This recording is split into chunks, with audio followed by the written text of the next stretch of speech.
Stuart, back from our update. Been a wee while since the last one, but we'll start with a 5-4 defeat against them. Yeah, to be honest, I didn't think we were great. I think Nitton were, to be honest, are one of the better teams that we played this year. They pressed really high. I said that to Greg, the coach, afterwards. I thought they were really good. They caused us a lot of problems in the way they played, pressed us hard at the pitch, and we probably struggled to go out. We still scored 4 goals in the game, and so there clearly are positives. We've got pace at the top end of the park, so if someone does press us high, we've got that ability, we can turn them, but it was probably a good learning for us in terms of having to learn in the game, and that's what we were going to have to do. Because they pressed us high and we couldn't play through like we had in recent games. We didn't dominate the ball. Probably disappointing thing is I think we did lead 3 times in the game, 4 times in the game. So it's frustrating probably to walk away with no win in the game. But to be fair, I think Nitton were very, very good that night. And Brandon McDonald, yeah, Brandon was excellent that night. And I think Brandon has, I think I've said this numerous times now, but Brandon's offered us a real dig in the middle of the pitch. I think we were missing. He's technically very good. He's comfortable in possession, and to be honest, he's far surpassed like how good I thought he would be since he's come in. So deserves a lot of credit for that. So I think he's in now 3 man of the matches since he's joined. So 3 assists in that kind of 10-game period. So he should be really happy in terms of how he started his time at the club. Then it was a trip to Dalkeith. Frustrating, really frustrating. It probably doesn't look great getting beaten by bottom of the league, but to be fair to Dalkeith and Steve, I don't think their league position kind of gives a full representation of how good they are. It's a really competitive league, and I felt when we played against Dalkeith, we didn't have a recognised striker, and that's not an excuse because I think we created enough good opportunities to probably go ahead early in the game. And when you don't take those opportunities, that comes back to bite you. And I felt for the first half hour we were excellent. I think dominated the ball, back to our usual selves after playing Nitton the week before, and we didn't score when we were on top, and then we got punished. Second half I didn't think we were as good. We chased the game, we still created good openings. I think Adams had a good one. The goals made a good save from a pass from Kieran. Owens had a good one in the first half. He actually had a good one. Adams had another good one in the first half. So we've got a lot of good chances of getting to go ahead or certainly to get back in the game. Overall, it's frustrating because I don't think we probably played with enough urgency.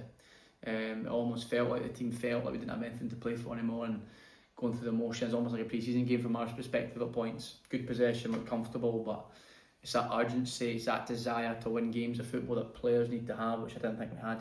But again, credit to Dalkeith because they're a good outfit. They're a good outfit, and that's 2 teams, 2 times when we played them. And they've put on good performances against us. And Adam Collin, man, that match.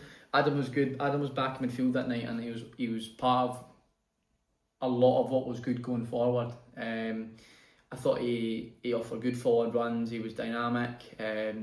I say he's probably a bit unlucky not to score, but he creates chances from his forward run. And he also scores later on with a well taken free kick. So positives for him, but the disappointing night, particularly with kind of the end result, but parts of the performance as well. It was a home game against Uni. Yeah, probably a disastrous first 30 minutes.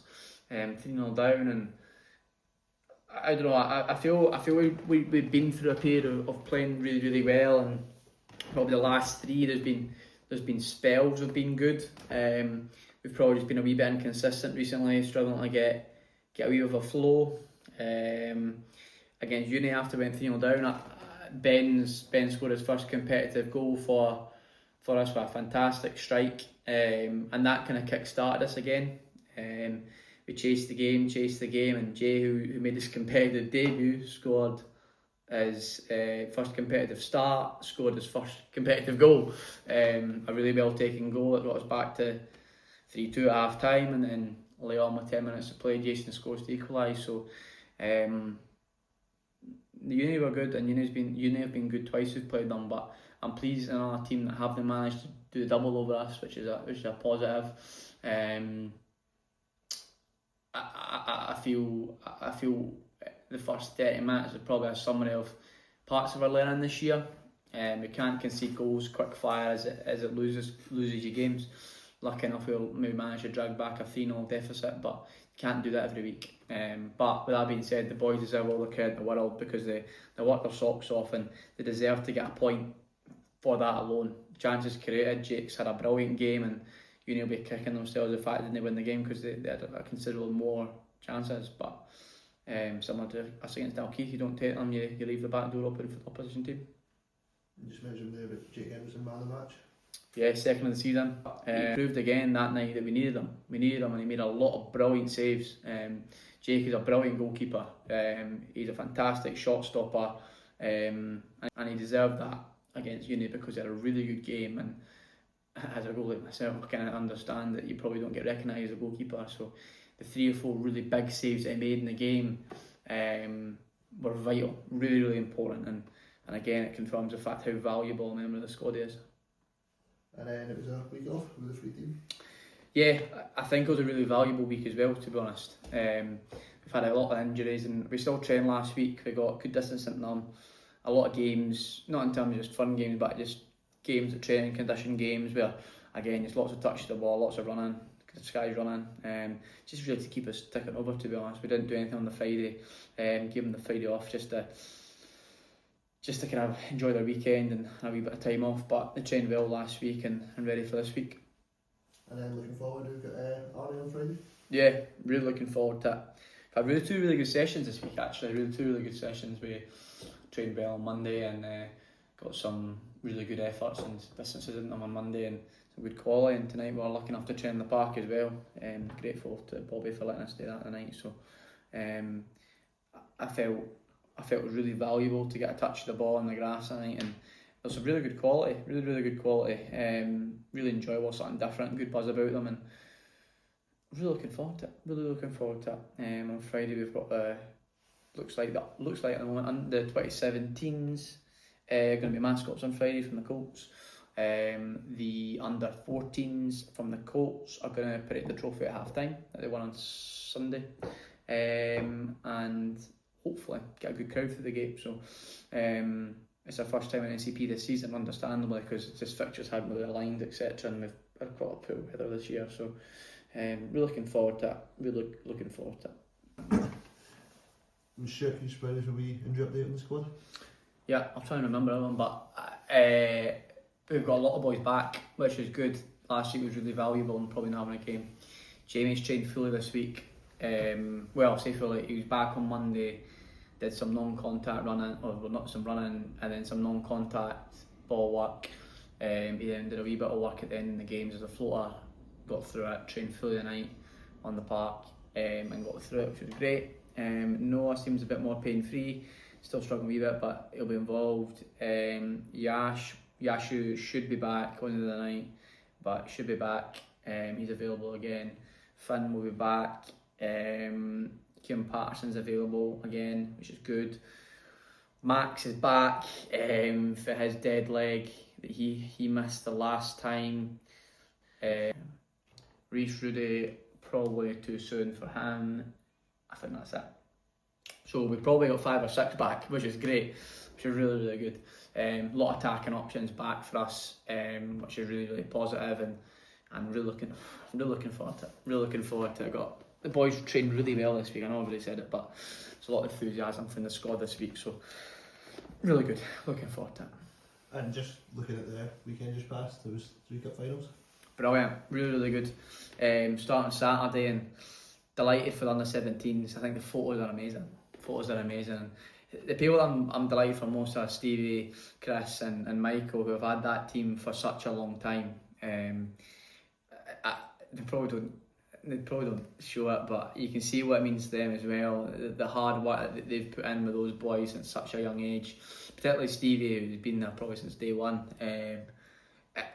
Being from a selfish point of view, it's nice to see so many of the dual registered boys doing so well, but as a day, it's amazing. I probably did my usual kind of boring self, but I mentioned the whole pathway thing, but behind that goal, you had like Dan Hall's put out the first team all the way down like like 2016s, like the P4s for example, and like it's a huge, massive mix of different people and singing, and I think the Fraser Monroe song stuck in my head now for life. But it was absolutely amazing. And Sunday morning, it was brilliant to see the under 14s win their cup final, won 7-2, and Dalkeith played really well, so they're going to parade their trophy at half time on Friday. And unfortunately, the first team lost on Sunday, sorry, but played really well. So it's a really good kind of time for football in Dunbar. When